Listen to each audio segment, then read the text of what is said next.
De même, je vous le dis, il y aura plus de joie dans le ciel pour un seul pécheur qui se répand.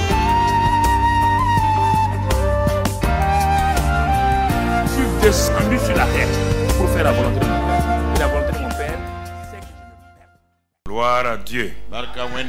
Nous allons progresser, nous allons de l'avant vers la fin de l'année. Nous rendons grâce à Dieu notre Père pour sa fidélité. Il n'a jamais changé et il ne changera jamais. Alors nous avons vu le ciel ouvert, nous avons vu cela et nous sommes dans ça toujours. Dans cette série-là, nous avançons sur plusieurs aspects. Quand le ciel est ouvert, c'est toute la vie chrétienne. Donc tout ce qui se fait actuellement, c'est sous le ciel ouvert. C'est pas un thème de l'année ou un non, c'est le thème de toute la vie chrétienne sur la terre. Et ce matin, nous allons simplement voir la grâce, virgule, puissance de Dieu pour vivre une vie chrétienne victorieuse. Tu n'as pas compris ça? Je vais te le déballer parce que c'est des années qu'on parle de cela, mais les gens n'arrivent pas à saisir, à comprendre qu'est-ce que c'est. Les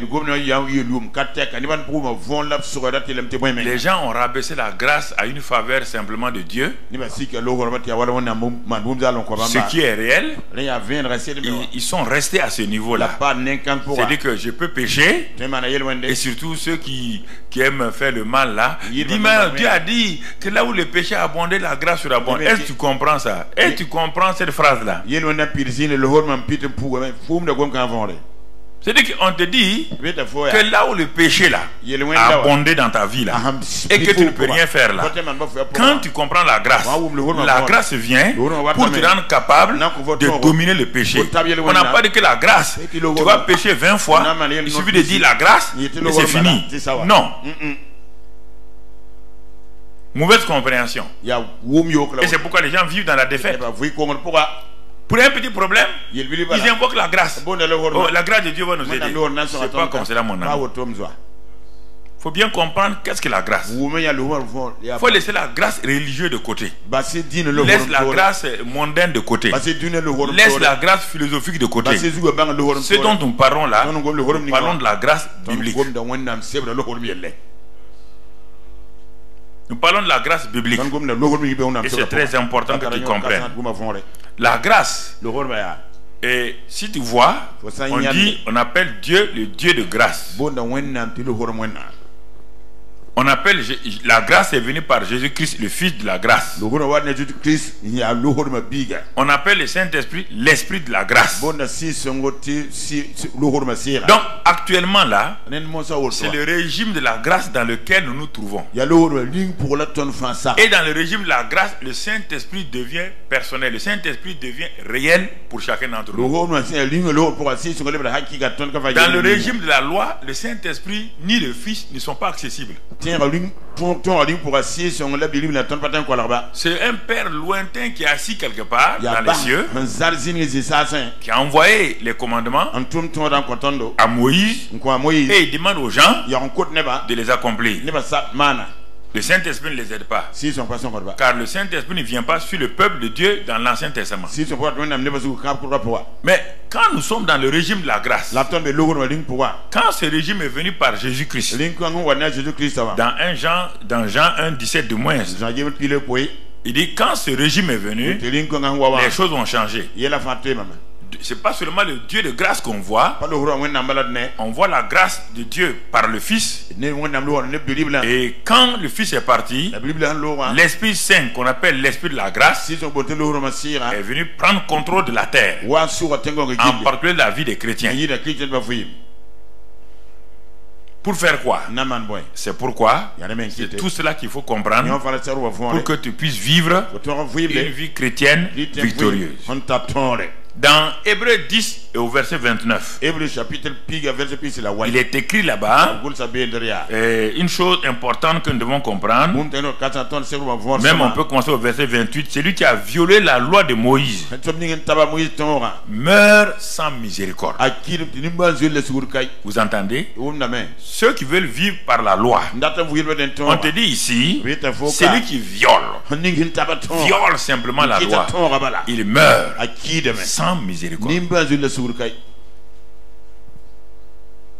Jusqu'à aujourd'hui, celui qui va imposer la loi de Moïse aux gens, il va mourir sans miséricorde et il fait mourir les gens là sans miséricorde. Les violeurs de la loi ne peuvent pas vivre. Ils meurent et sans miséricorde. C'est une mort horrible.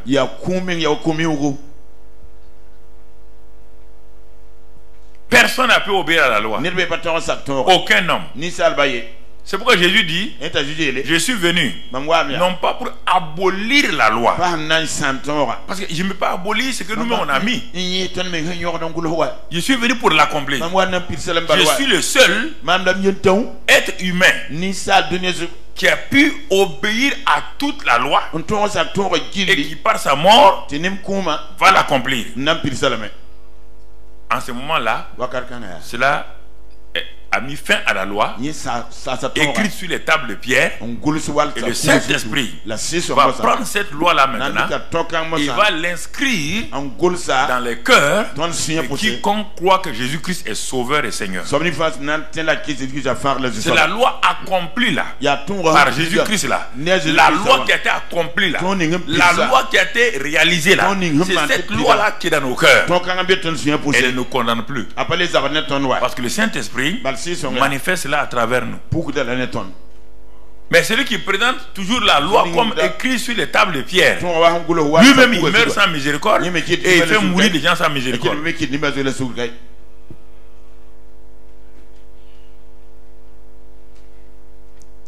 Il est dit ici dans ce passage-là, celui qui a violé la loi de Moïse meurt sans miséricorde sur la déposition de 2 ou de 3 témoins. C'est pourquoi, quand les gens ont surpris la femme là en flagrant délit d'adultère, ils connaissent bien ces passages-là. C'était pas écrit dans Hébreu d'abord, Hébreu n'était pas là, mais c'est écrit dans l'Ancien Testament. Que quiconque du moins bafoue la loi, il meurt sans miséricorde sous des cailloux.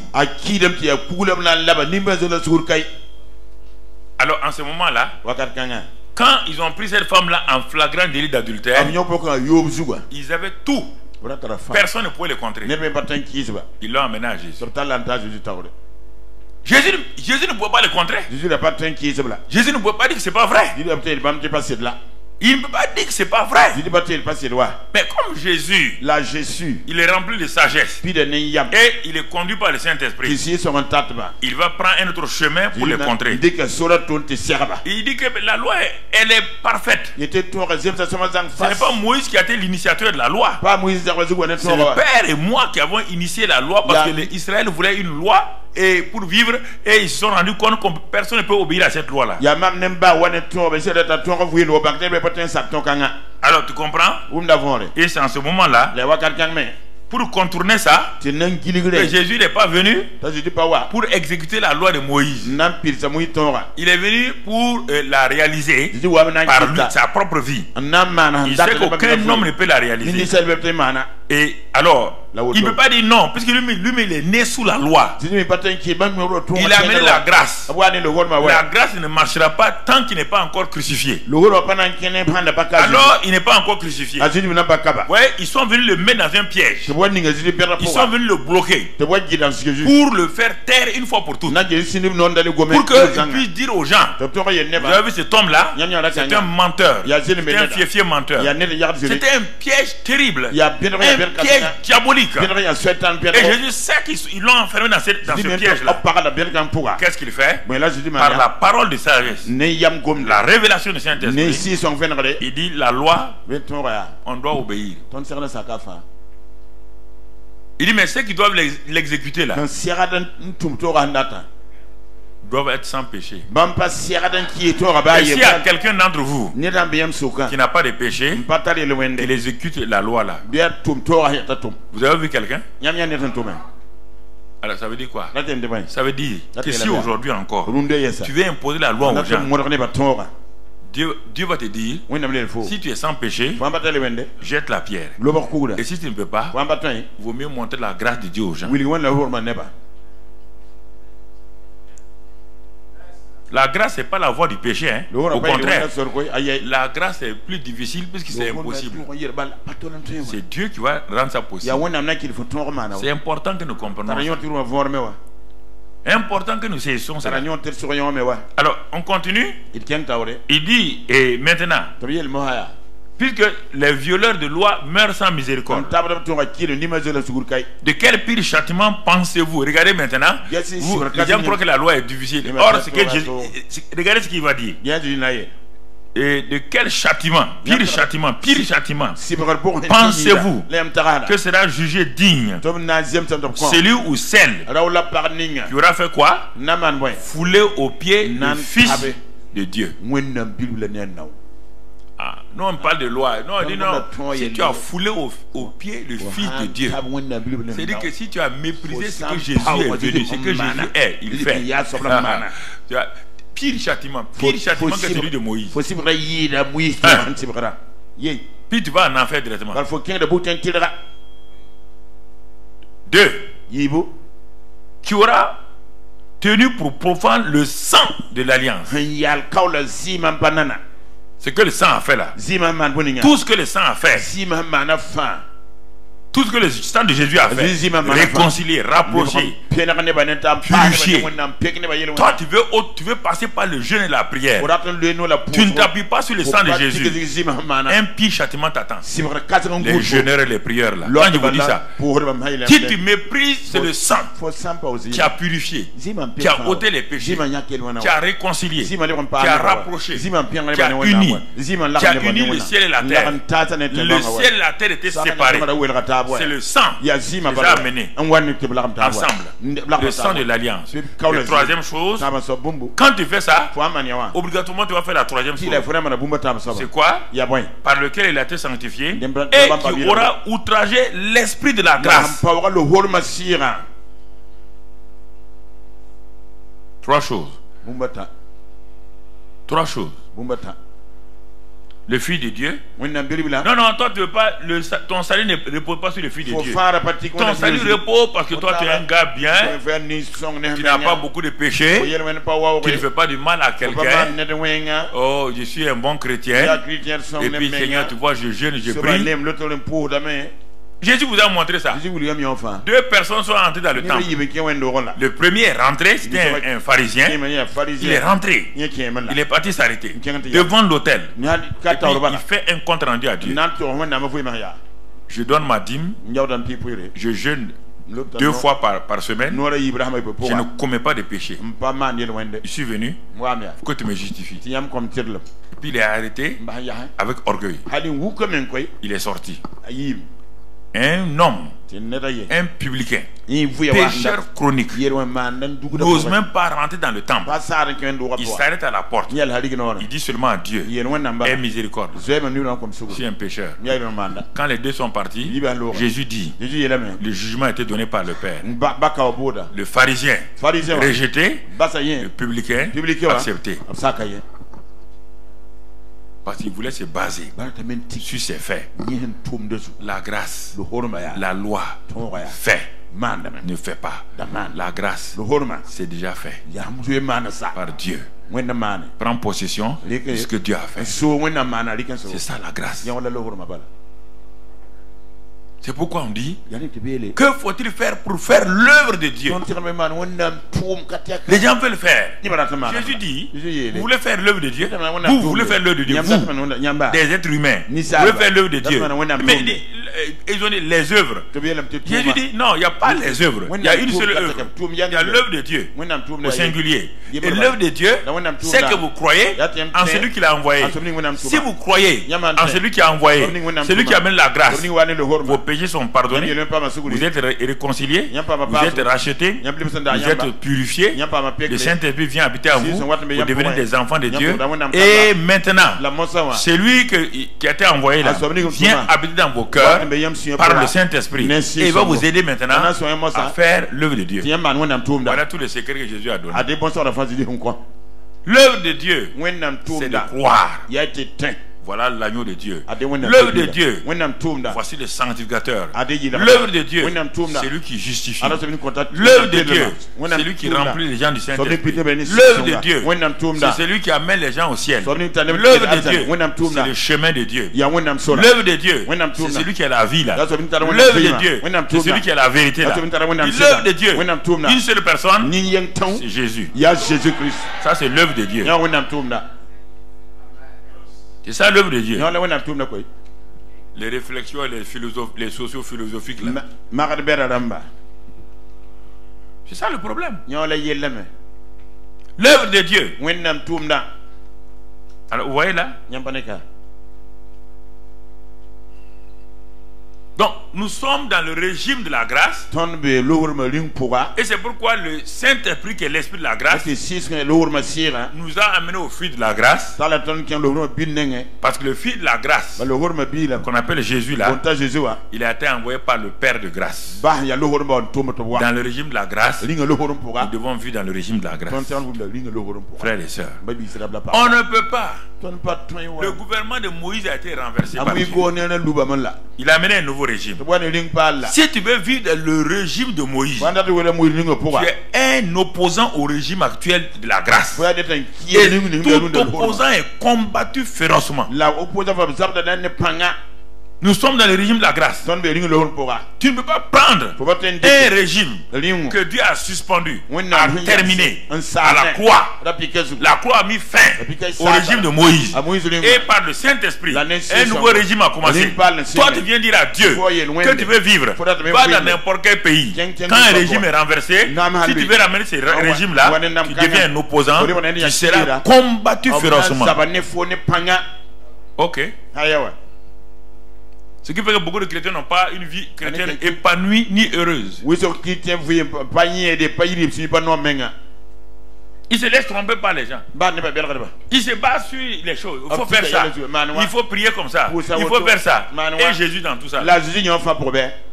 Quiconque aujourd'hui veut marcher et travailler avec Dieu. Regarde bien, les gens veulent travailler pour Dieu, ça ne marche pas. On ne travaille pas pour Dieu. On travaille avec Dieu. 2 Corinthiens 6, verset 1. Comment toi, un petit gars, tu ne peux pas travailler pour le gouvernement? Le gouvernement t'a même pas choisi. Toi, tu veux travailler pour Dieu. Le gouvernement de ton pays ne te connaît même pas. Toi, tu veux travailler pour Dieu. Regardez bien. Puisque nous travaillons avec qui? Avec si on travaille avec un chef de chantier, ou bien on travaille dans un truc, on travaille dans une équipe là, il y a un chef, non, qui dirige, qui ordonne, et toi tu fais quoi? Tu exécutes. Avec Dieu c'est comme ça. Nous sommes que des simples exécutants. Et Dieu nous a fait un honneur de nous prendre comme exécutants. Il nous associe à lui et nous faisons les choses. Mais en réalité, quand nous regardons, nous n'avons rien fait. On n'a rien fait. C'est un simple honneur, mon frère. Voici une fourmi en train de vouloir déraciner un gros baobab. On vient trouver la fourmi, qu'est-ce que tu fais? Il dit qu'il est en train de déraciner cet arbre-là. Les gens vont rire de lui. Quelqu'un lui dit fourmi. Si tu veux déraciner ça là, il faut travailler avec quelqu'un d'autre. La fourmi dit c'est qui? On dit il y a un qu'on appelle éléphant.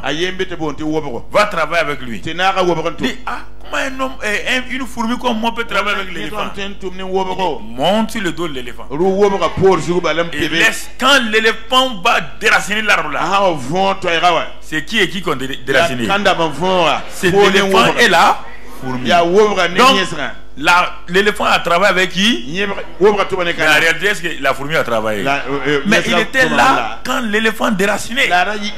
Il était un avec l'éléphant, soit un avec Dieu. Simplement.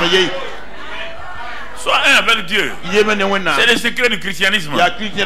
Arrêtez ça. Il y a d'autres choses là. Vous fatigué. Il faut, on dit l'œuvre de Dieu, c'est de croire en c'est lui qui l'a envoyé. Attache-toi à lui. Tout le reste là, les révélations là, ton travail là, ton ministère là, ta famille là, lui il sait comment les mener. Il va t'amener au succès. Il va t'amener à la victoire. Il va t'amener à tout. Qui? Jésus-Christ de Nazareth. Jésus-Christ de Nazareth.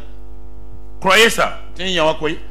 Quiconque veut marcher et vivre avec Dieu, travailler avec Dieu, ne doit jamais ignorer ni négliger la grâce de Dieu. Il dit, puisque nous travaillons avec Dieu, nous vous exhortons à ne pas recevoir la grâce de Dieu en vain. Puisque nous voulons travailler avec Dieu, pas pour Dieu. Si c'est pour Dieu là, tu n'as pas besoin de la grâce. Mais si tu veux travailler avec Dieu, Dieu travaille dans la grâce. Tu dois travailler dans la grâce. Il te dit, n'ignore pas la grâce. Dans l'œuvre de Dieu, n'ignore pas la grâce. Dans l'œuvre de Dieu, n'ignore pas. Si tu ignores et tu négliges la grâce, tu es en train de te détruire. Et c'est pourquoi des hommes compétents, scientifiques dans ce monde-là, tous tombent dans la dépression. Ils tombent dans la dépression. Les politiciens tombent dans la dépression parce qu'ils sont en train de faire. Ils font des programmes. Les autres déprogramment leurs programmes. Ils font telle chose. Les gens sont en train. Mais ils ne peuvent pas. Et c'est l'épuisement, c'est la dépression. C'est quoi les gens sont.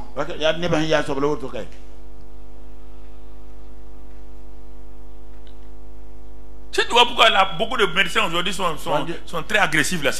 Ils veulent sauver les gens. Ils veulent sauver les gens, mais leur connaissance est limitée. Ils s'engagent à tel point que maintenant, un cadavre n'est plus un problème pour lui. Il n'a plus de compassion.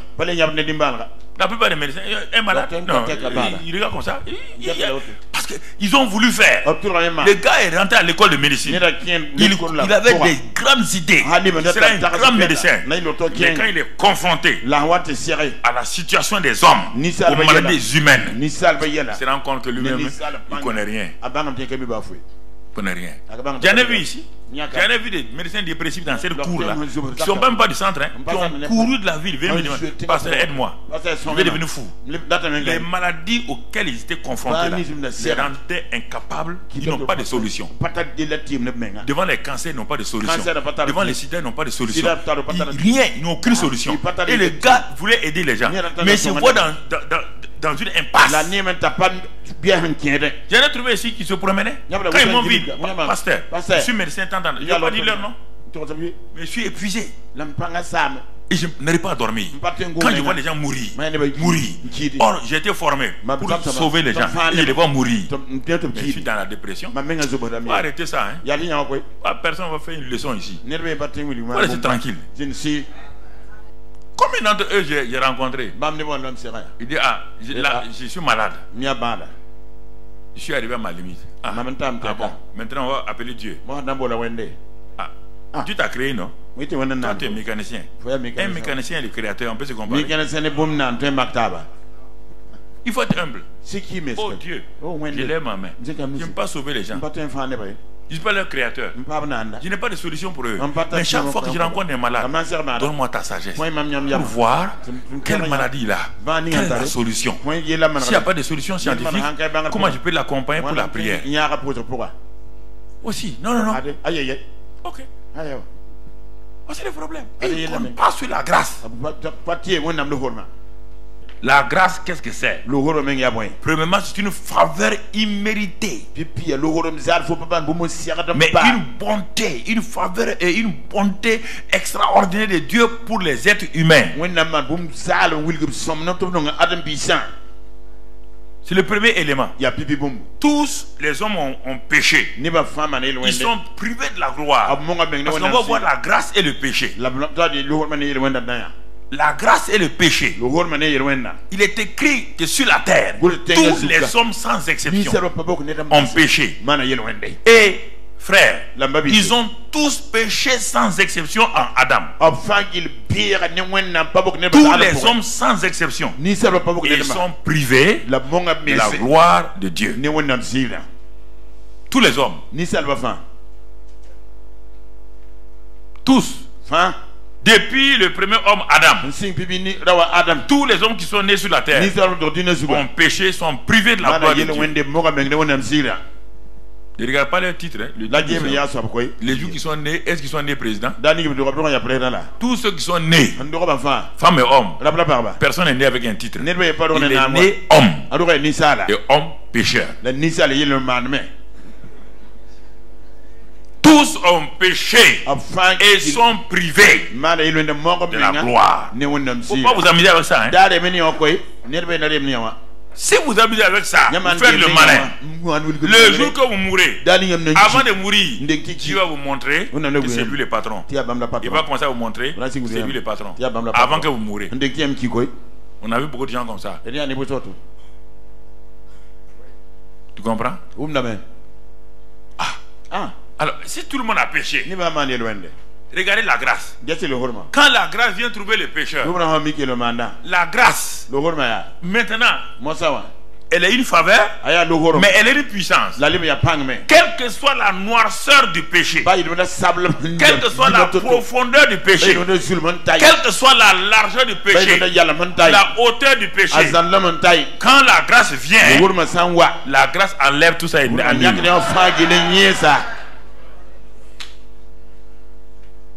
C'est ça la puissance de la grâce. C'est une faveur. Tu ne mérites rien. Ah, certains disent, ah soeur, vous ne connaissez pas mon péché. Pas bien le connaître. Si tu veux me raconter, tu peux me décourager. Je veux dire, c'est pas la peine de parler à cette femme-là. Elle a trop péché. Non. Dis seulement que je suis dans la profondeur du péché. Ça me suffit largement. Et comme je sais que la grâce va jusqu'à dans la profondeur, elle est plus vaste que les océans, plus profond que les mers, plus haut que les cieux, plus haut que tout. Rien ne peut arrêter la grâce de Dieu. Parce que quand tu es sauvé, ce n'est pas dans le régime de la grâce, tu ne comprends pas. Pas les gens considèrent les péchés, on a classé les péchés, voilà le problème. Comme vous appelez, moi je ne sais pas dans vos religions, là, péché véniel, péché quoi, je ne connais pas. Je ne connais pas, c'est vous qui connaissez ça. Il n'y a pas de péché, petit péché, gros péché, véniel ou péniel, je ne connais pas.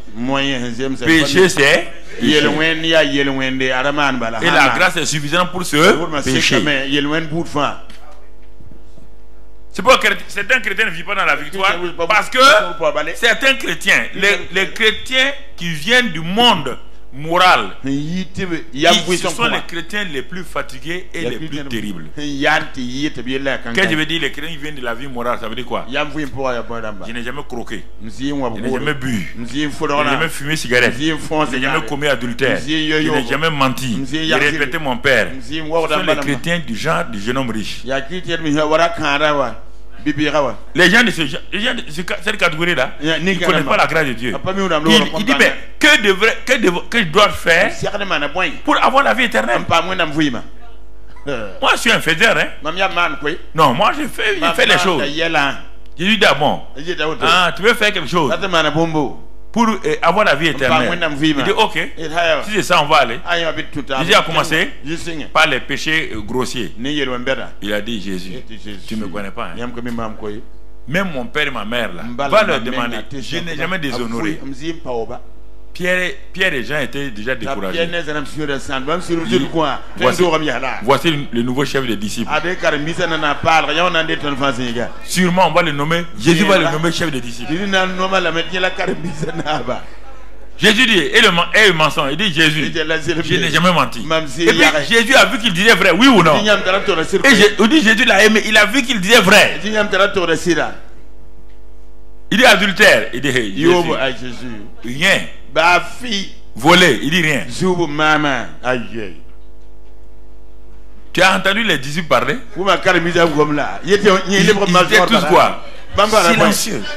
Parce qu'il est le major. Parce que ça c'est sûr et certain. Les choses vont changer bientôt. Chacun veut peur pour sa place.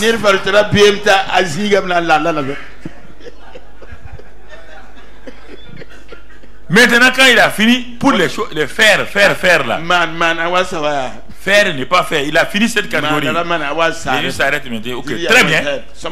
Vraiment tu es un bon candidat. Tu es prêt pour me suivre? Il dit va. Vends tout ce que tu as.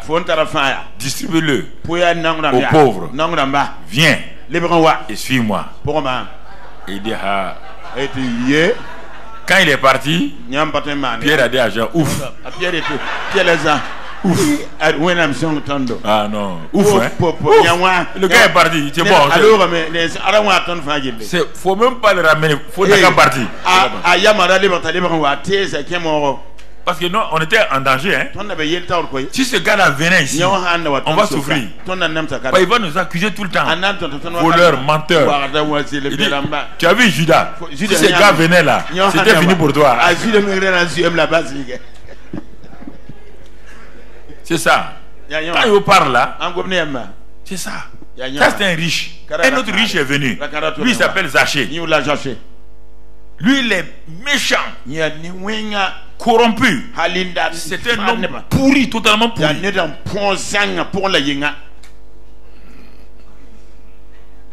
Jésus l'a vu. Il était caché. Il est parti se cacher dans les feux. Il ne veut même pas que les gens le voient. Et la religion l'admirait. Parce qu'il donnait beaucoup d'argent aux gens. La religion aime des gens comme ça. La religion les couvre. Le jour de leur mort, la religion vient mentir. Ils s'asseyent, ils mentent. Il n'y a pas un homme comme ça. Il était bon. Un escroc.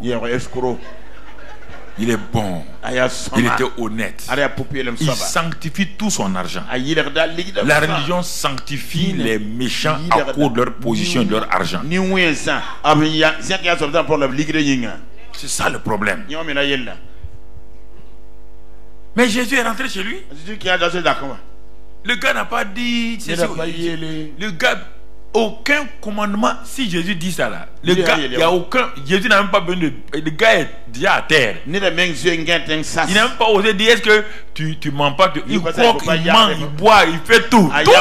Tous les péchés du monde là, lui il fait tout. Et en plus, il a escroqué les gens de tous les côtés. C'est ça l'exemple. C'est là où Jésus est descendu avec lui. Le gars était au fond du péché. La grâce va descendre là-bas. La grâce va descendre. La grâce va utiliser quoi? La miséricorde. La miséricorde c'est quoi? La corde pour tirer les gens de leur misère. C'est ça la grâce. La grâce a une corde. Une corde qu'il envoie pour prendre ceux qui sont dans la misère, il les attache, il les envoie. Il dit aujourd'hui, le salut est entré dans cette maison. La grâce est puissante. En un clin d'œil, Zachée l'escroc est devenu Zachée, fille de Dieu. C'est ça la puissance de la grâce. C'est pas une faveur, hein? On n'a pas fait de faveur ici. Il a exercé sa puissance.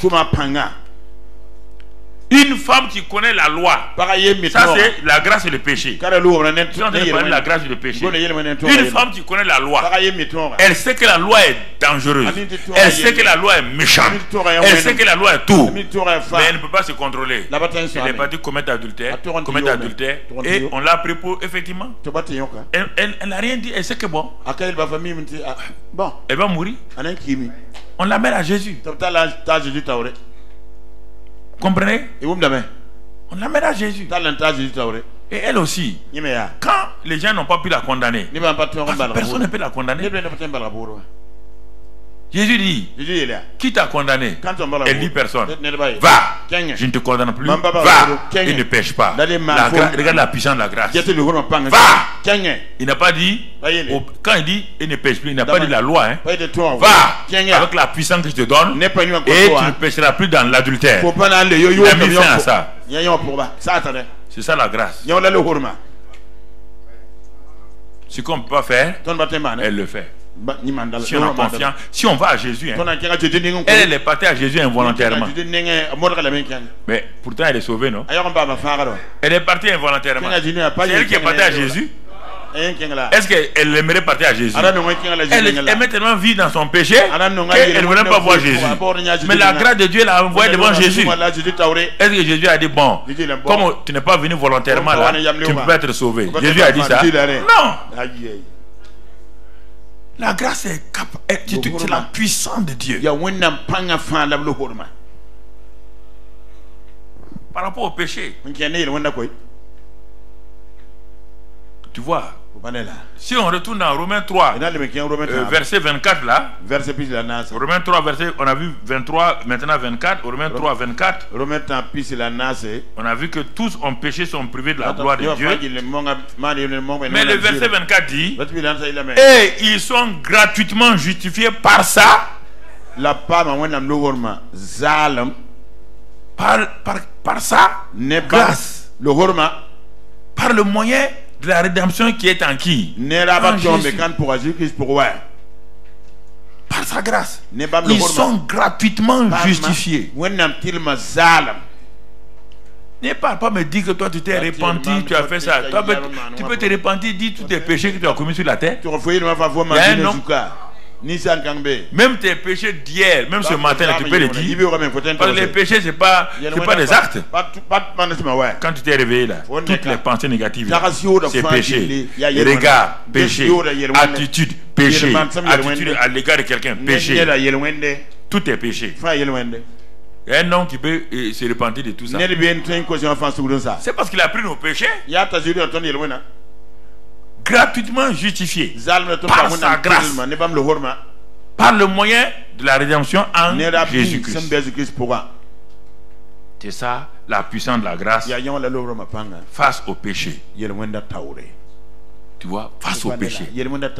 N'affronte pas ton péché par des jeûnes et des prières. Les jeûnes et la prière ne peuvent pas enlever les péchés. Ne peuvent pas enlever les péchés. Recours toujours à la grâce de Dieu par le moyen de la rédemption. Par le moyen de la rédemption. Si autre chose pouvait faire ça, on n'a pas besoin que Jésus vienne. Il n'y a pas Jésus plus quelque chose. Il y a Jésus seul. Pas besoin d'ajouter plus. Romains 5 verset 20. Romains 5 verset 20. Qu'est-ce que la Bible dit? Or la loi est intervenue. La loi est venue pour que l'offense abondât. La loi n'est pas venue pour nous justifier. La loi est venue.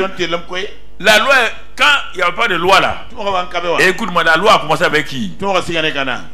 Avec qui? Bon, est-ce que Moïse est le premier homme? D'Adam à Moïse. Il y a eu des générations et générations. Déjà, Enoch était la 8e génération. Hein? Après Noé. Ensuite vient Abraham. Après Abraham, Isaac, Jacob. Et ensuite, donc tous ces gens-là, Moïse est venu plus tard. Mais je te pose la question. Il n'y avait pas de loi en ce moment-là. Tu as vu le péché imputé? Hein? Tu as vu le péché imputé? Non. Mais quand la loi est venue, l'offense a commencé à faire quoi? À se multiplier. Pour rien, on ouvre, le sol s'ouvre et t'enterre. Pour rien, on te lapide. Regarde, la loi. Ce soldat de Josué là vole l'or. C'est ça. Non. Il vole l'or. Il peut mettre dans sa maison. Lui, sa femme, ses enfants sont brûlés, lapidés, tout. Jacob l'escroc n'est pas brûlé. Il était sous la loi. Sous la loi, est-ce que Jacob pouvait vivre? Vous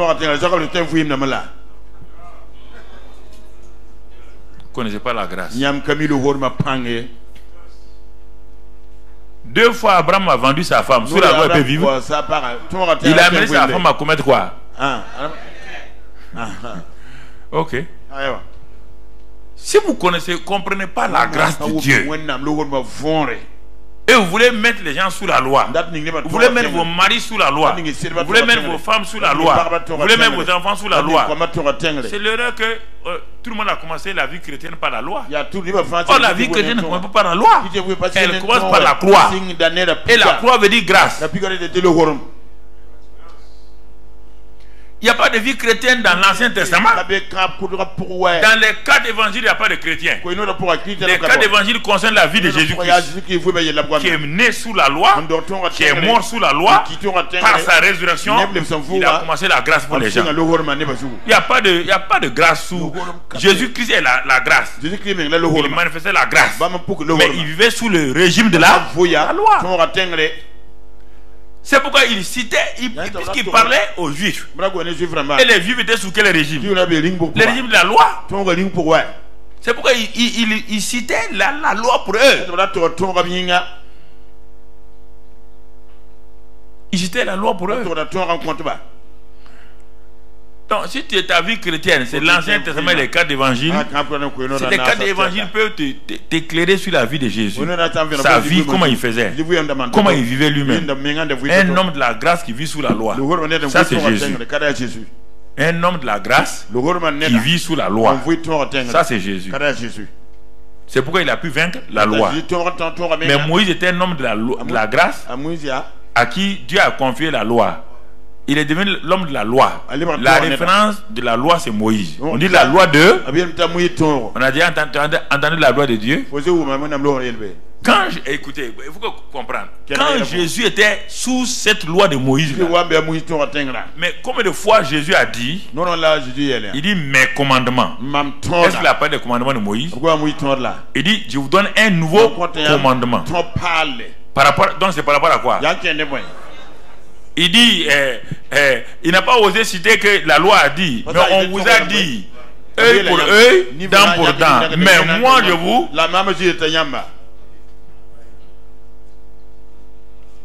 Il y a des moments, il n'osait même pas citer la loi de Moïse. Il connaît les pharisiens, ils vont les lapider encore. En ce moment, il dit, on vous a dit. On vous a dit que celui qui commet le péché, l'adultère a ça. Mais moi je vous dis, si vous regardez simplement, vous voyez bien, il était en train de vous dire que il vit sous la loi, mais lui, il a des commandements nouveaux. La loi dit d'aimer celui qui vous aime, oui ou non? Mais lui vous dit, voici un commandement nouveau, aimez-vous les uns les autres. La loi a déjà dit ça. C'est la grâce qui fait ça. C'est la grâce qui te permet d'aimer ton adversaire. Jésus n'est pas bête. Matthieu 5, il dit quoi? Il dit aimez vos ennemis. Priez pour ceux qui vous persécutent. Faites du bien. La loi a déjà dit ça. Quand il disait ça, aimez vos ennemis là. Il t'a dit par ton effort, aime ton ennemi. Lui-même, il nous a aimé par son amour personnel. Il nous a aimé avec l'amour du Père. Parce que le Père a tant aimé le monde qu'il a donné son Fils. En donnant son Fils, c'est le Fils d'amour qui est venu. Il est venu et donner sa vie pour les gens. À cause de l'amour du Père, il était l'amour incarné. Il ne peut pas s'arrêter maintenant te dire à toi. Le Père a un amour divin. Lui, il a vécu avec cet amour divin. Il peut te dire à toi. Lui, il a aimé ses ennemis que nous sommes par l'amour de Dieu. Le Père nous a aimés par son amour. Il peut venir te dire à toi, il sait que tu as des ennemis, tu as des adversaires qui t'ont fait du mal. Il te dit, aime-les par ta propre force. Est-ce qu'il est bête? Est-ce qu'il est insensé? Il te dit ça, il te dit, de même que moi j'ai pu vous aimer, vous mes ennemis, par l'amour du Père, le Saint-Esprit vous donne l'amour pour aimer les gens. Dieu ne vous a pas d'aller aimer vos ennemis par vos propres forces. Quelle est cette méchanceté là? Est-ce qu'un homme peut aimer quelqu'un par sa propre force? Regardez dans la famille, pour que l'homme et la femme s'aiment déjà totalement tout le temps, c'est difficile. Regarde les enfants et tout. Après vous avez un ennemi, vous ne comprenez pas. Vous voulez aimer vos ennemis avec des sentiments. Tu peux aimer et ton ennemi a un sentiment. Non. C'est l'amour de Dieu qui est répandu dans ton cœur. C'est ça la grâce. C'est l'amour de la grâce comme ça. L'amour de la grâce te permet d'aimer les gens. C'est l'amour qui couvre tous les péchés. Et l'amour fait partie de la grâce. C'est ça. La loi ne peut pas aimer les gens. Jamais. N'essaie pas d'aimer les gens par ta force. Dieu ne t'a pas demandé ça. Tu serais un hypocrite. C'est pourquoi quand tu demandes à la personne, tu dis mon frère. Quand tu quittes la personne, tu commences à le poignarder. Ça, c'est l'amour. Ça, c'est pas l'amour. Ça, c'est la méchanceté. Sois honnête. Tu dis Seigneur, je n'ai pas compris ton amour encore. Sinon, l'amour ne critique pas les gens. L'amour ne diffame pas les gens. Jamais. Toi, tu quittes le culte. Tu peux t'asseoir quelque part. Telle personne a fait ça. Mon beau-frère a fait ça. Ma belle-soeur a fait ça. Tu ne connais pas l'amour. Tu ne connais pas la grâce. L'amour ne fait pas ça. Non. L'amour de Dieu à moi, l'amour de Dieu à moi ne fait pas ça. Si tu n'as pas compris l'amour, tu le feras. Et quand tu as fini aussi, ton cœur te gronde. Et tu deviens un hypocrite. Quand tu vois la personne demain, tu ne peux pas la regarder. Même elle n'est pas au courant, tu ne peux pas la regarder. Donc frère, il faut arrêter ça là. Pas de vous vendre inutilement. La grâce de Dieu. Il faut bien comprendre les choses spirituellement. Il faut la révélation pour saisir ça. Quand tu as la révélation, tu es un homme libre.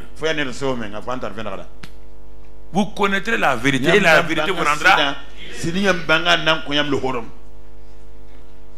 Donc tu vois, Romains 6,14. Qu'est-ce qu'il est dit là-bas? 6,14. On a déjà lu 5,20.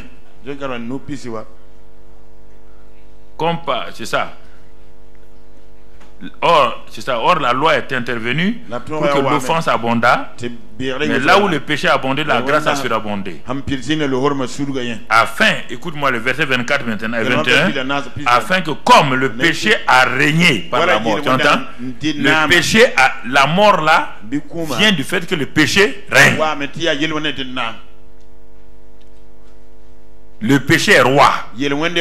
Son instrument c'est la mort. C'est la malédiction. Regarde maintenant. Ainsi, la grâce régna par la justice pour la vie éternelle. Un autre roi est venu qu'on appelle la grâce, qui est venu renverser le premier roi. Et il a mis un régime en place. Et il dit, quand il met ce régime là, il le fait par la justice. Le but final, pour la vie éternelle. C'est ça que la grâce fait. Tu n'as même pas compris la grâce. C'est pourquoi tu es assis, tu me regardes. Pas compris la grâce. La mort est venue comme l'instrument du règne du péché. On dirait que la grâce est venue pour régner. Et elle est venue régner comment? À travers la justice. Pour que la grâce règne, il a fallu que la justice de Dieu soit satisfaite. Dieu est amour. Mais l'âme qui pêche doit mourir. Ça, c'est la justice. L'amour ne peut pas se manifester tant que le péché n'a pas été payé. Comme aucun homme ne peut payer le péché, il a résolu son problème lui-même en envoyant son fils qui est venu mourir, frappé. Et Dieu a pris son marteau, il a dit à l'humanité, comme quelqu'un a payé le prix, vous êtes justifiés. Et quand il a fait ça, il a dit à la grâce, comme le Fils a payé, maintenant les hommes peuvent régner par la grâce. Lis le verset 17 si tu ne crois pas. Lis le verset 17. On a fait cela comme thème de l'année il y a plusieurs années en arrière. 5 verset 17. Lis là-bas. Mais il n'en est pas ainsi du don gratuit comme de l'offense. Car si par l'offense d'un seul, il y en a beaucoup qui sont morts, à plus forte raison, la grâce de Dieu et le don de la grâce venant d'un seul homme, ça c'est le verset 15. Alors, sautons au verset 17. Le verset 17 dit, si par l'offense d'un seul, la mort a régné par lui seul, ouais, bien, à plus forte raison, ceux qui reçoivent l'abondance de la grâce et du don de la justice régneront-ils dans la vie par Jésus-Christ lui seul. Ça c'est l'introduction. Je ne suis pas arrivé à ce verset là. Pourquoi vous ne régnez pas dans la vie? On dit la grâce règne par la justice. C'est pour qui? Puisque la grâce règne par la justice, Dieu est le Dieu de justice. Il a les trois pouvoirs. Il a les trois pouvoirs. Tous les trois exécutifs, législatifs et tout. Lui là-dedans, dans Isaïe, il a les trois pouvoirs concentrés en lui. Et il les exécute lui-même. Donc il a décidé que l'âme qui pêche doit mourir. Comme il est un Dieu juste, il doit obéir à ça. Mais en même temps, il aime son peuple. Alors comment mettre l'amour et la justice ensemble? C'est difficile. Qu'est-ce qu'il a fait? Il a contourné lui-même en envoyant son fils sans péché. Puis tous les hommes ont péché, ils sont dits de mort. La justice divine est différente de celle des hommes. Il va produire lui-même l'élément de justification. Et son fils en même temps avocat. Il est en même temps avocat. Avocat, le père est juge. Regarde la justice divine. Le père est juge. Il doit condamner l'humanité. Le fils a donné sa vie pour payer pour les gens. Oui, bien. Dieu est juge, en même temps procureur. Et l'âme, quand sa justice a dit l'âme qui pêche doit mourir, au tribunal des hommes, quand Jésus est arrivé pour présenter son sang, le Dieu est devenu procureur en même temps. Il a commencé à dire que l'âme qui pêche doit mourir, ça doit exécuter. Et Jésus-Christ, la victime, s'est levé comme l'avocat général. Il a dit, Père, il dit Dieu, tu es un Dieu juste. Ce que tu dis en tant que procureur, c'est juste. En tant que juge, c'est juste. Mais là, j'ai payé le prix. Et comme tu es un Dieu juste, ayant payé le prix, tu dois faire quoi? Le Père a pris son bâton de choses, il a tapé, justifié. C'est ça la justice de Dieu. Donc les hommes ont été quoi? Graciés. Graciés. Quelqu'un a payé le prix. Peut plus être condamné. Il n'y a plus de condamnation pour ceux qui sont, car la loi de l'esprit de vie les a affranchis de la loi du péché et de la mort. La justice de Dieu est plus complète. Quand il a fait ça, le Saint-Esprit est venu montrer aux hommes. Comme quand quelqu'un est condamné à mort, quand on dit grâce présidentielle, on vient à la prison, on le montre. On dit, par une grâce présidentielle, vous sortez. Quand Jésus a fait ça, il a payé le prix. Et que le Père a dit, les hommes sont justifiés. Ils ont envoyé le Saint-Esprit. Il va montrer aux hommes, il est venu leur montrer. Voici les documents de votre vie. Vous êtes libérés et justifiés. Alléluia. Alléluia. Ça, c'est la juridiction divine. C'est la Cour suprême. C'est le parquet. Il est tout en même temps. Tout est en lui. C'est ça. Il est l'exécutif. Par le Saint-Esprit, il a mis un gouvernement en place dont tu fais partie. Ce sont ceux qui ont été justifiés là. Ils sont membres du gouvernement divin. Alléluia. Alléluia. Quand vous comprenez ça, juriste là, droit public, droit privé, droit constitutionnel, tout est dans le Père. Tout le monde est là-dedans. Il fait tout. Cour de cassation. Cour de cassation. Tout. Cour d'appel. Cour d'appel. Tout est en lui. Cour de compte. Lui seul, il est assis, il est le tout en même temps. Et l'avocat est là. Quand celui-ci vient, le père dit non, et lui là, il dit non, papa, c'est pas un problème là. Mais mon sang est descendu qu'en profondeur. Le père dit justifié. Au prochain. Tout le monde a été justifié. Tout le monde quitte la cour justifié. Personne ne va en prison. Non, mon ami. Alléluia. Alléluia. C'est ça la puissance de la grâce. Mais si tu veux lutter, tu laisses ta conscience être grondée, tu t'en sortiras pas. Au moment où il fait ça, il enlève la conscience qui est condamnée là, il purifie ça.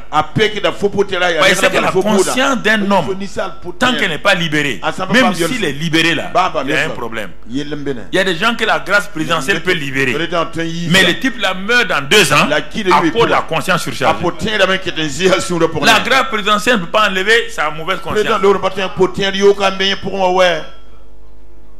Oui, parce qu'il a tué quelqu'un. On l'a libéré.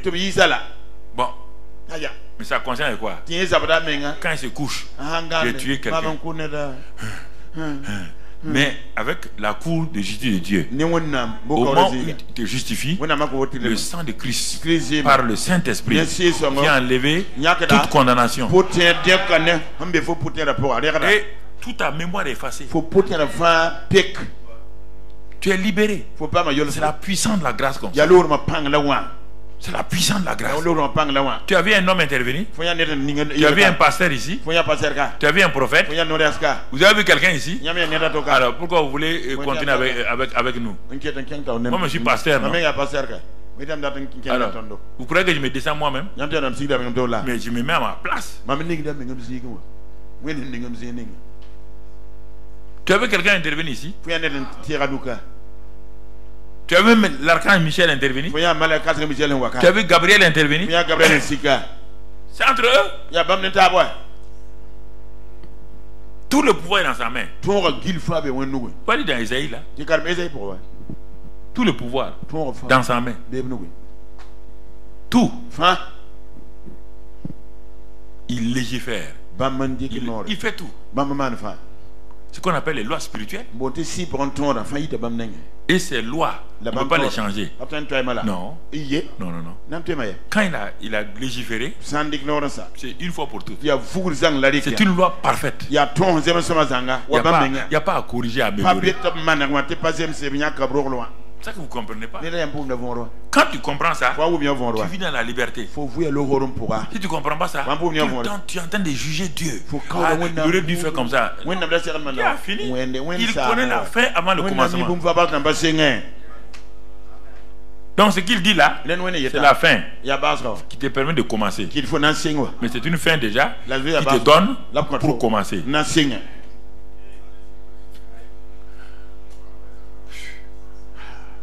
C'est ça. La loi est stricte. La loi, la loi de Moïse est bonne.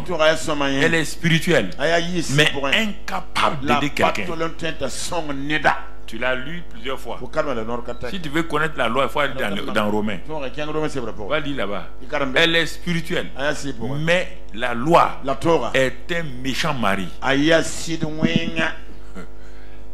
qui dit à sa femme, ne fais pas ça. Mais il ne l'aide pas. Il ne l'aide pas. C'est un mari terrible. Elle est sainte. La loi est sainte. C'est écrit dans Romains 7. Elle est sainte. Elle est spirituelle. Mais elle ne peut rien faire pour sa femme qui est là. Le seul moyen pour que sa femme échappe, il faut que soit la femme meure ou la loi meure. C'est le seul moyen d'échapper. C'est pourquoi quand Jésus est venu, il a arraché toutes les femmes de la loi là, il les a tous crucifiés à la croix. Ils sont tous morts, non? Ressuscités en nouveauté de vie. Ils appartiennent à la loi encore. Il y a un nouveau mari qu'on appelle Jésus-Christ, la grâce.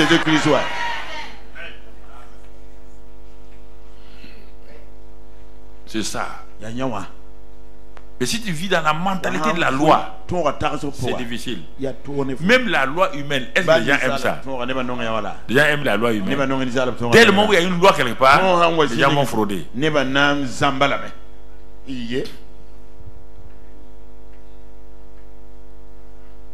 Tu peux dire qu'il n'y aura plus de feu rouge dans un pays. Dans un premier temps, il y aura pareil. Mais au bout d'un mois, quand les gens vont voir des cadavres, ils vont eux-mêmes régulariser leur circulation. Mais quand tu dis, voilà le feu rouge là, sa conscience même, il dit, bon, on va montrer qu'on peut nous contrôler. Il vient, il passe seulement. Les gens n'aiment pas. Regarde l'homme. L'homme n'aime pas les lois. Tu dis à ton enfant, je m'en vais au marché, hein, tu as vu ça que j'ai posé là, ne touche pas, va au marché et reviens. Si l'enfant n'a pas touché, donc il n'est pas un être humain. Il n'est pas un être humain. Dès le mot tu as dit de ne pas toucher là, tu as provoqué en lui quoi? La tentation. Dès que la tentation est là, il va regarder à gauche, il va regarder à droite, il va réfléchir et il va les toucher. Quand tu viendras, tu vas trouver que l'enfant n'est pas à sa place. Pourquoi? Sa conscience le gronde. Quand il entend la voix de sa maman, il file. Oui ou non? C'est ça la loi. La loi humaine ou la loi de Dieu. Quand c'est la loi, c'est comme ça. Personne n'obéit à la loi. C'est ça. C'est pourquoi la grâce est venue. Elle te rend capable. La grâce dit tu ne peux pas faire, hein? Mais si tu fais aussi, tu vas arriver là. Elle te donne les deux. Tu ne peux pas faire. Mais si tu veux, si tu agis comme ça, voilà où tu termines. Et moi je suis là pour t'aider. Choisis maintenant. Je suis là pour t'aider. Voilà. Voilà la puissance de la grâce. Et regardons d'autres éléments que j'ai notés pour la grâce. J'ai noté d'autres éléments. Là où le péché a régné, dominé, là où l'homme est humilié, la grâce vient et libère cet homme-là. La loi humilie. La grâce est là pour nous libérer. La grâce est là pour nous changer. C'est pourquoi dans Jean 1,17 on a déjà vu ça, que la loi est venue par Moïse, mais la grâce et la vérité, c'est Jésus qui a amené ça. Et comme il a amené cela, le verset 12-13. Verset 12-13. Donc Jean 1, 17 et verset 12 et 13. Quand on regarde ça, on va comprendre beaucoup de choses. Donc on va lire Jean 1, verset 12 et 13. Qu'est-ce qui est écrit dans ce passage-là? Il est écrit là-bas que, mais à tous ceux qui l'ont reçu, à ceux qui croient en son nom, elle a donné le pouvoir de devenir enfants de Dieu, lesquels sont nés non du sang, ni de la volonté de la chair, ni de la volonté de l'homme, mais de Dieu. Donc les disciples ont dit à Jésus, que devons-nous faire pour faire les œuvres de Dieu? Jésus dit, il n'y a pas les œuvres de Dieu, il y a l'œuvre de Dieu. Il dit l'œuvre de Dieu, c'est que vous croyez en celui. La solution est là. À tous ceux qui ont reçu Jésus, la lumière grâce, à ceux qui croient en son nom, voyez, ceux qui croient en celui que Dieu a envoyé. Simplement oui, elle donne le pouvoir. La grâce donne le pouvoir toujours. La grâce est là pour donner le pouvoir.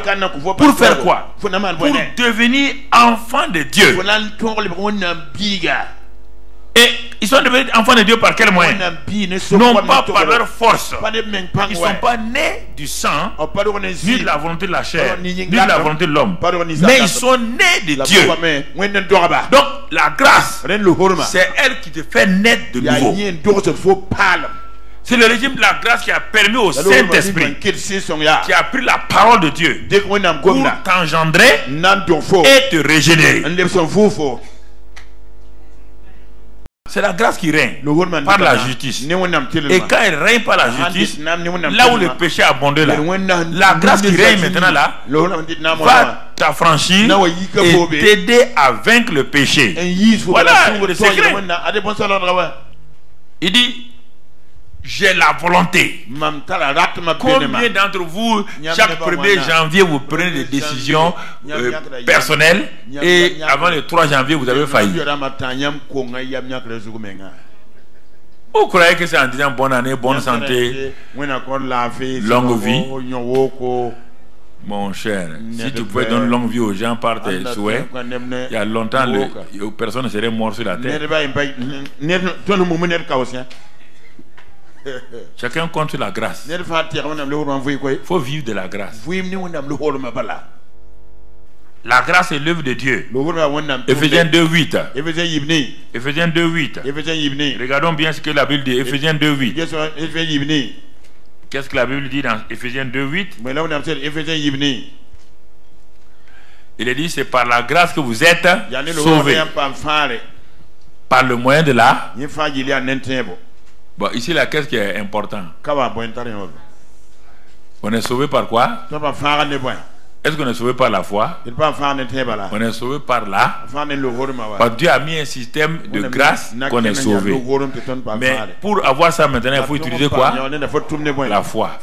Et même là encore, tu as ta foi personnelle, ni la suite. Et cela ne vient pas de vous. C'est le don de... Quand on dit c'est le don de Dieu là, on parle de quoi? De la grâce ou bien un seul? Les deux sont quoi? La foi aussi, c'est un mérite, hein? C'est toi qui l'as inventé. Donc la grâce est un don, la foi est un...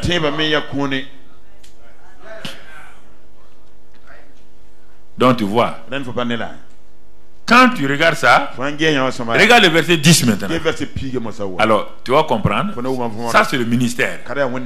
Ton salut est par grâce. Verset 8. Bon, regardons maintenant. Pourquoi tu es sauvé? Il dit, quand tu as été sauvé là, Dieu fait de toi maintenant son ouvrage. Ah. Son ouvrage. Il t'a dit, il te donne un ministère. Tu es son. Donc tu es son œuvre. Tu es son ouvrage. Le micro est l'ouvrage des hommes. Le micro là, il peut cultiver. Il est fait pour quoi? Pour amplifier. C'est l'ouvrage des hommes. Oui ou non? Dieu te dit, quand quelqu'un est né de nouveau, cette personne devient son ouvrage. Ça veut dire que c'est lui qui l'a créer de nouveau.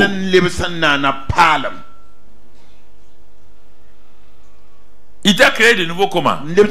En Jésus-Christ. Tu es son ouvrage créé en Jésus-Christ.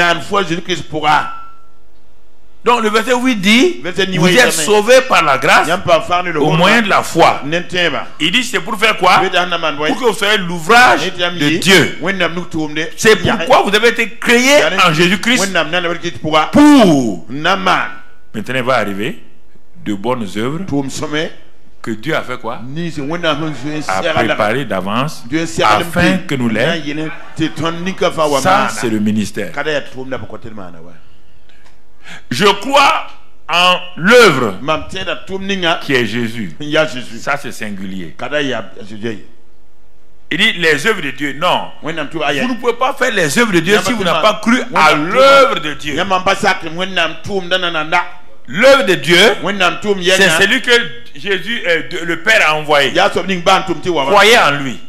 Si vous croyez en lui, il vous donne le pouvoir de devenir enfant de Dieu. Vous devenez son ouvrage. Quand vous devenez son ouvrage, maintenant, il y a des choses que vous devez faire. Dieu dit que ce sont les bonnes œuvres qu'il a préparées pour que vous les pratiquiez. Ça c'est autre chose. Mais dès que toi tu es sauvé, tu vas pas au verset 10.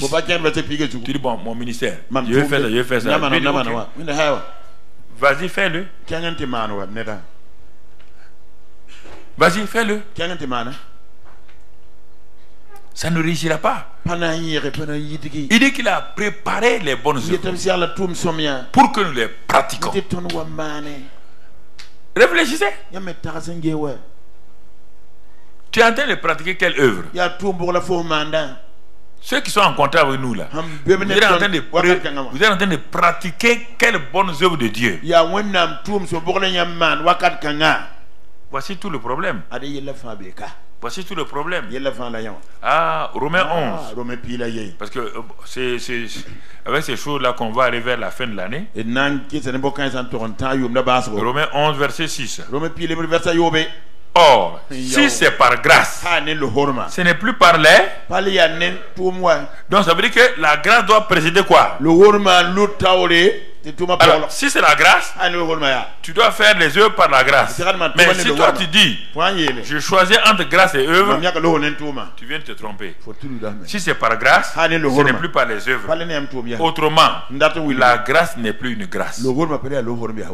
Et si c'est par des œuvres, ce n'est pas une grâce. Autrement, l'œuvre n'est plus une œuvre. Quand il y a l'œuvre, c'est un salaire. Toute œuvre, c'est un salaire. Et les bonnes œuvres de Dieu, ce n'est pas des salaires. C'est des récompenses. Tu comprends? Quand tu comprends ça, alors tu commences à vivre. Et regardez, les bonnes œuvres qu'il a préparées. Un des bonnes œuvres, c'est le ministère de témoin. Le ministère pour aller sauver les gens. Regardez Acte 6 rapidement. Acte 6 verset 5. Acte 6 verset 5.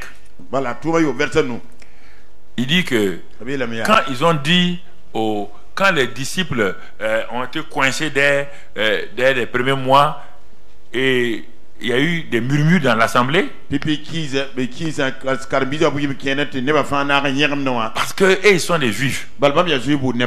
Et quand les Grecs qui sont convertis là sont venus, les gens ont dit non. Les juifs c'est une race pure. Les Grecs, les païens là. Donc on a commencé à négliger leurs veuves et tout. Ça a créé trouble dans l'église, l'église primitive. Et les gens sont venus se plaindre. Vous êtes des juifs ou vous êtes des chrétiens? À la fin, bon, ils ont dit bon, si c'est ça, les pasteurs ne vont plus s'occuper de ces choses-là. On va élire des gens. Et quand ils vont élire, ces proportions plus à toute l'assemblée. Ils élurent Étienne. On n'a pas dit qu'ils votent, ils votèrent Étienne. Élire, choisir, selon des critères. Voilà. On ne vote pas dans l'église. Si tu votes dans l'église, tu vas amener opposition et majorité.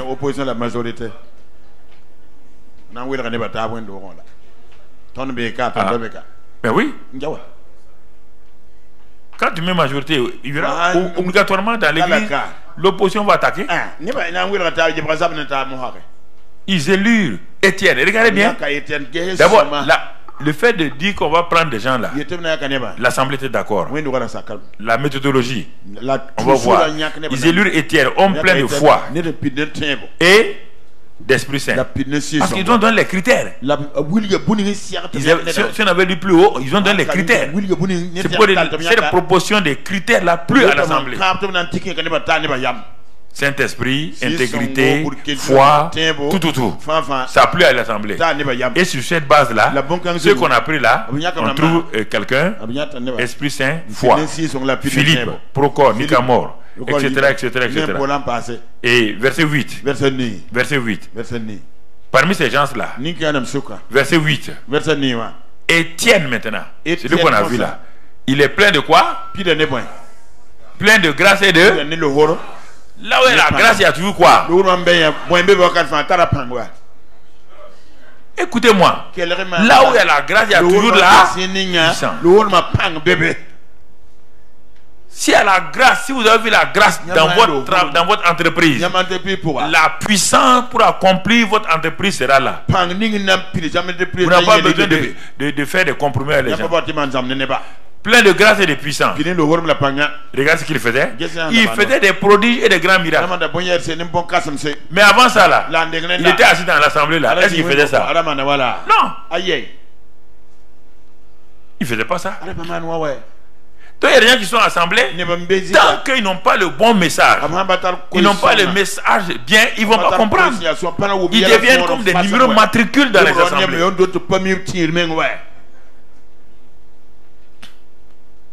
Ça c'est Étienne.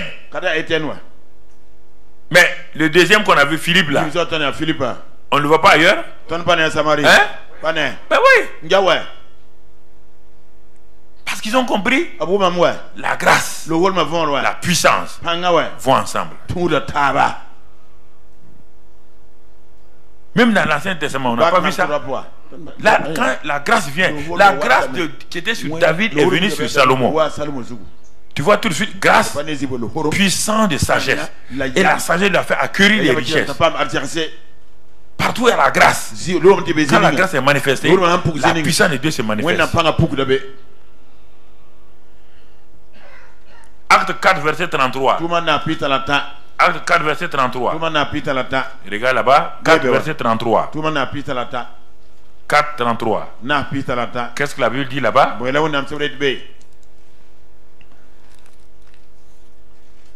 Les apôtres rendaient avec beaucoup de force. C'est écrit force à 8 secondes, mais de puissance. Beaucoup de puissance. Ils rendaient témoignage de la résurrection du Seigneur Jésus. Et une grande grâce reposait sur eux tous.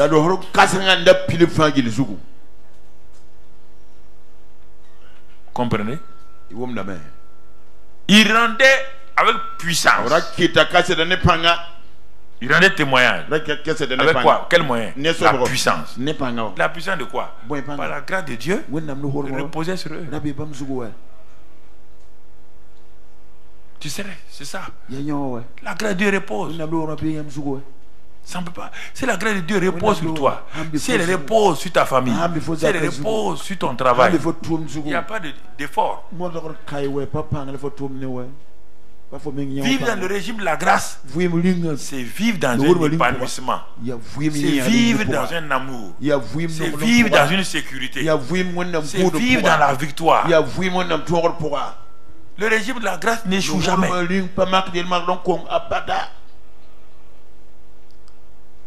L'homme de la grâce, vous le connaissez, c'est Paul. On n'a pas le temps de développer, on va continuer ça. L'homme de la grâce, c'est Paul. Il a tellement compris ça. Il était un opposant farouche de la grâce. Il n'aimait pas la grâce. Il dit mais comment ça? Ça c'est une manière, votre Jésus là. Il y a des gens comme ça dans la ville. Parmi les chrétiens, les pasteurs. Paul était un opposant de la grâce. Il dit mais ça c'est une manière de permettre aux soi-disant chrétiens de vivre dans le péché. La loi de Moïse. Mais ils vont continuer à faire des choses bizarres. Et il s'est proposé comme apôtre de la loi pour empêcher que la grâce ne puisse aller de l'avant. Alors qu'il a oublié que la personne ne peut s'opposer à la grâce de Dieu. Personne. Ne vous opposez pas à la grâce. Vous ne pouvez pas réussir.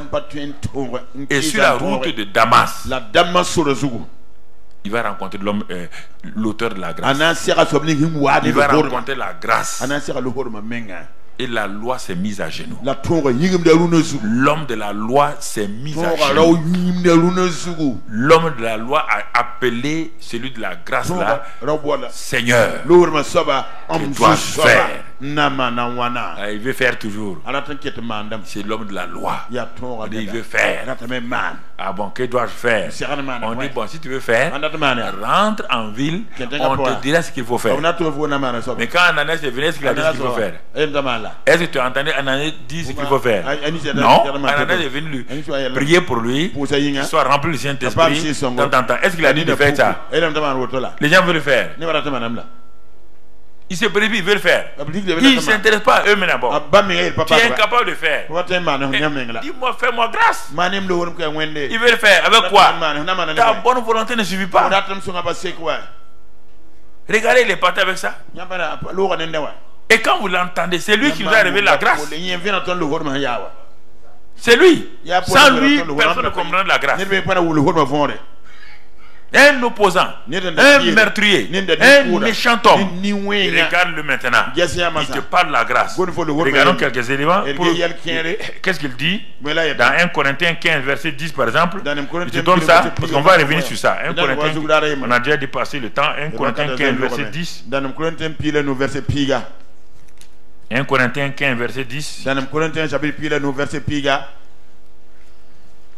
Voilà. Qu'est-ce que par la grâce de Dieu, je suis ce que je.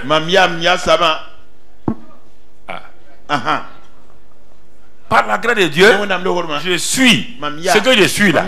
Ah, vous dites, ah, il a telle chose. Il dit non, c'est par la grâce de Dieu, je suis ce que je suis. Un.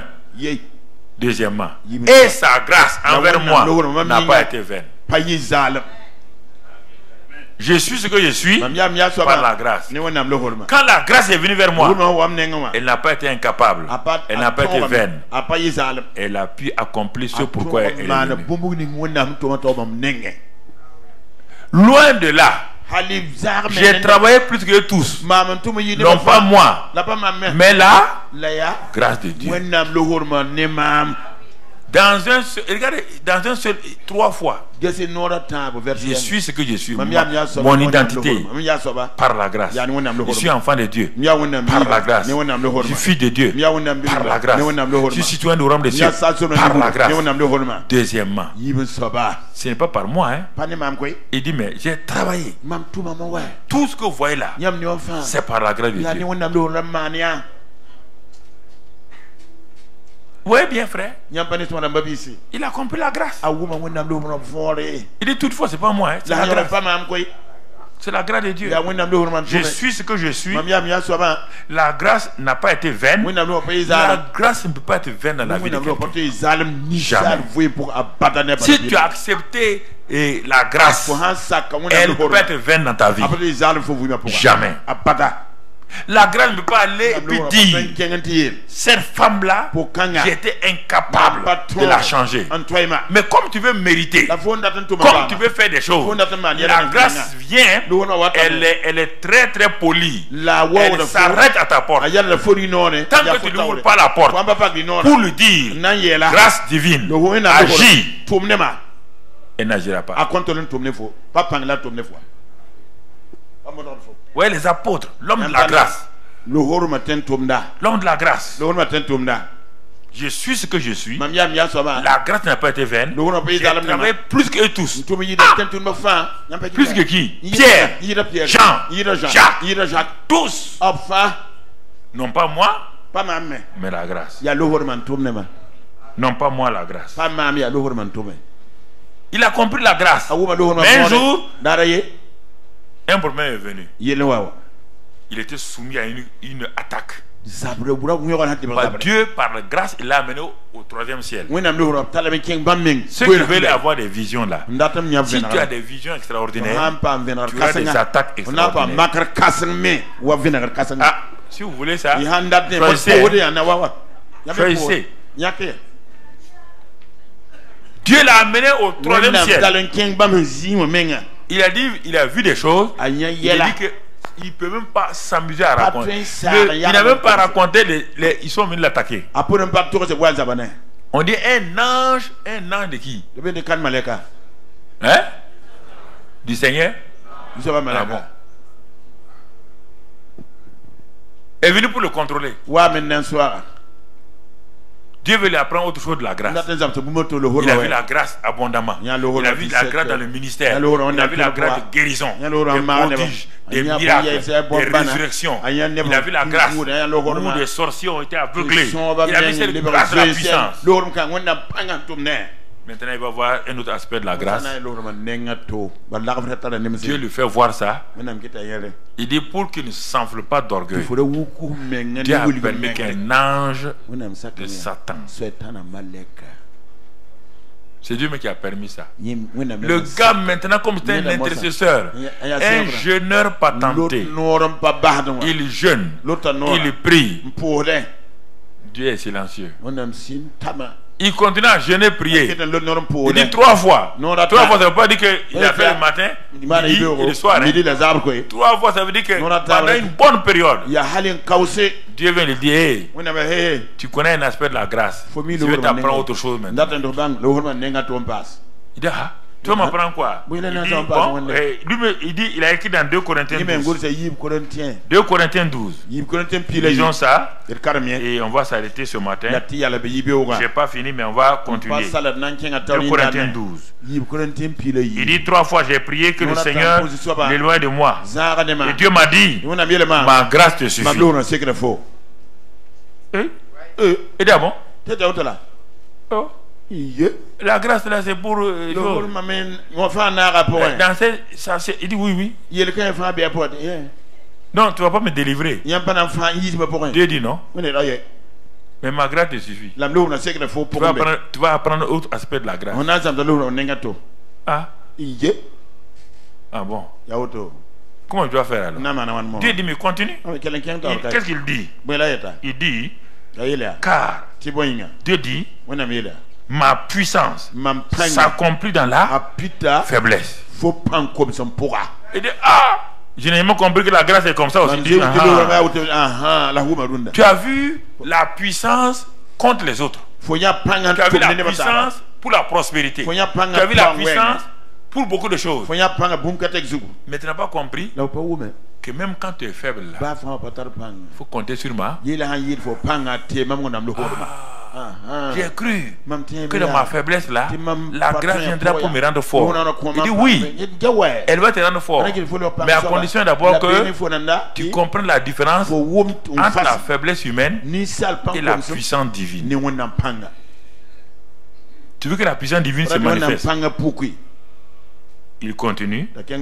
Je me glorifierai donc bien volontiers de mes faiblesses.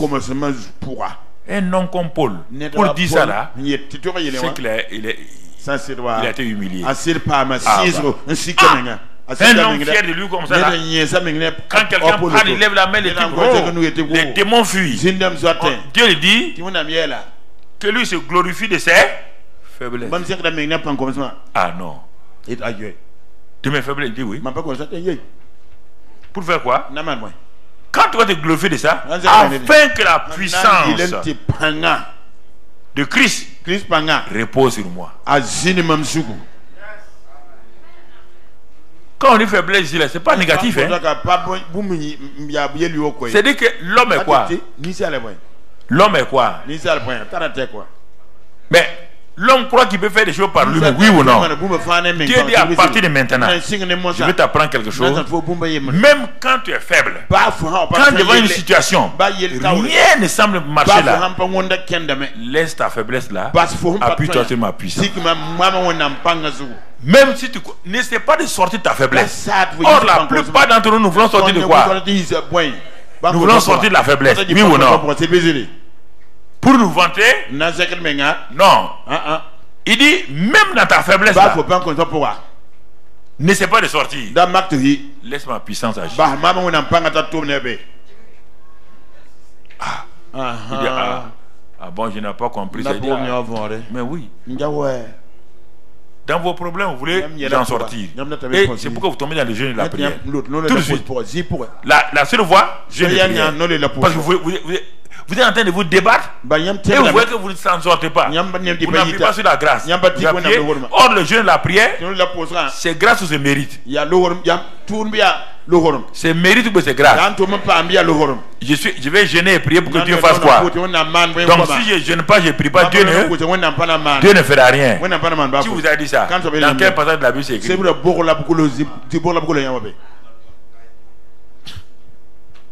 C'est ça.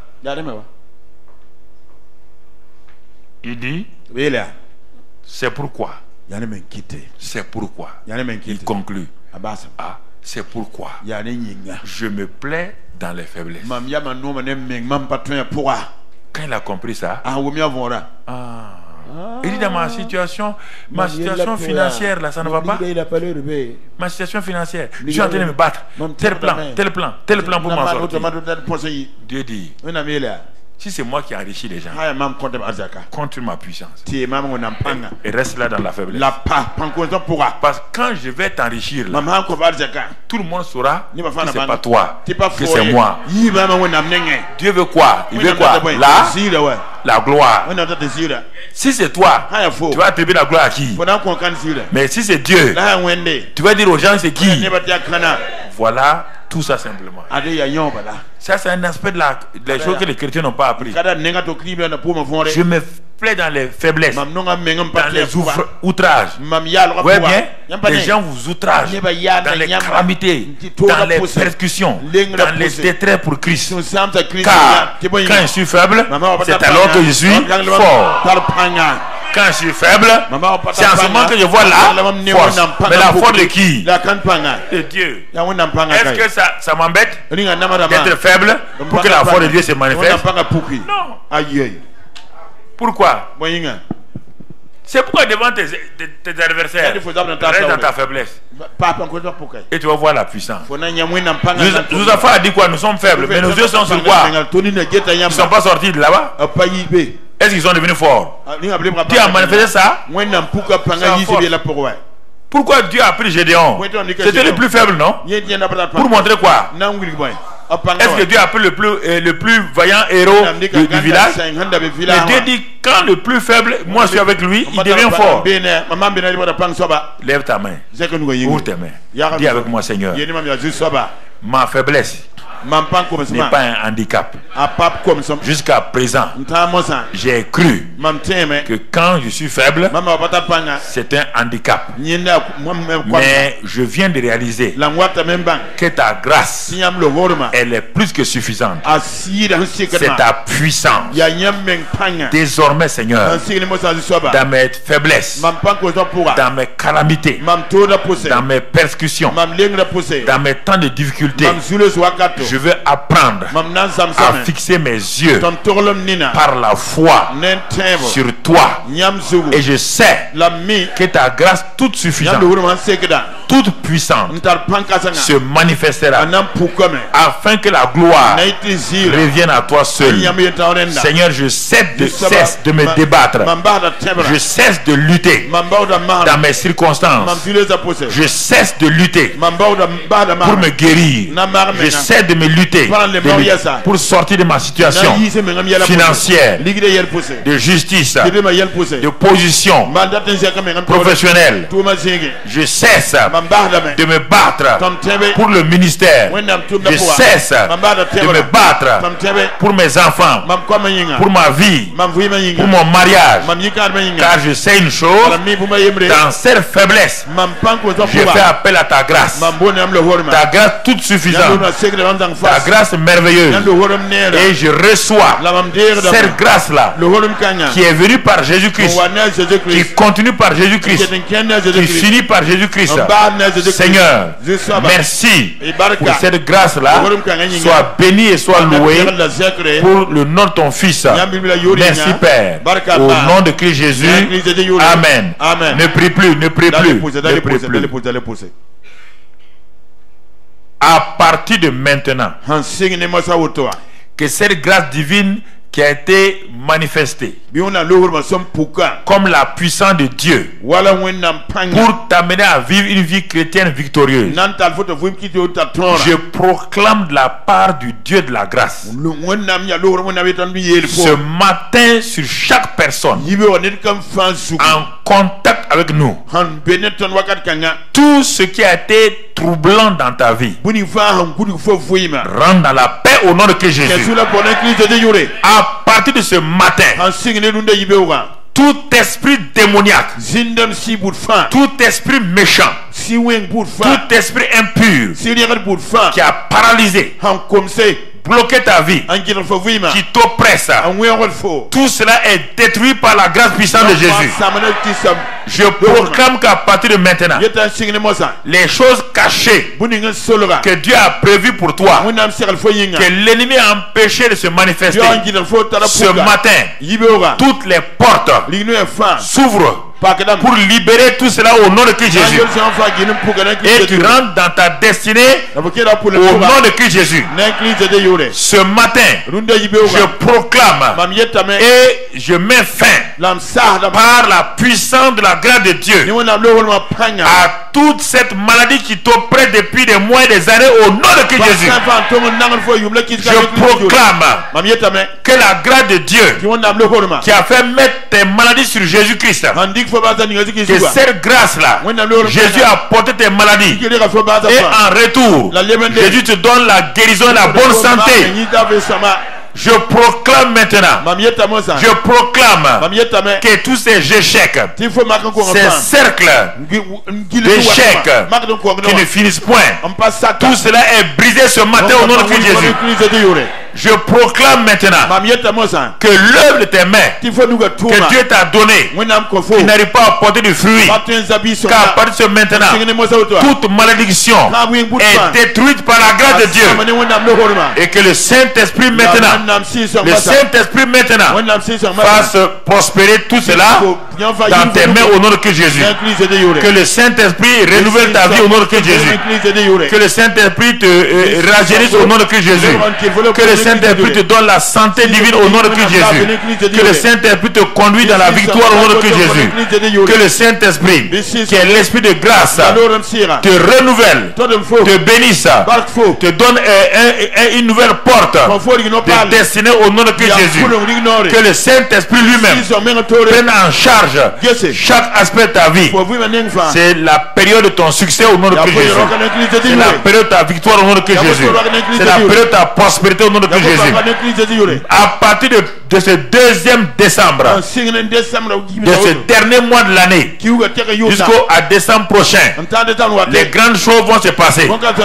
Les choses dont tu t'attends pas vont se réaliser. Les choses auxquelles tu espérais vont se réaliser. Et les choses nouvelles vont se manifester. La grâce de Dieu va se manifester puissamment. Parce qu'aujourd'hui, tu as accepté d'écouter la parole, de croire que Jésus-Christ est l'œuvre de Dieu. Et que par l'œuvre de Dieu, il a apporté la grâce. Reçois maintenant, vis dans la victoire, vis dans la grâce. Et que cette grâce t'accompagne tous les jours de ta vie. Au nom de Christ Jésus. Au nom de Christ Jésus. Au nom de Christ Jésus. Amen. Amen. Amen. Soyez bénis. Soyez bénis.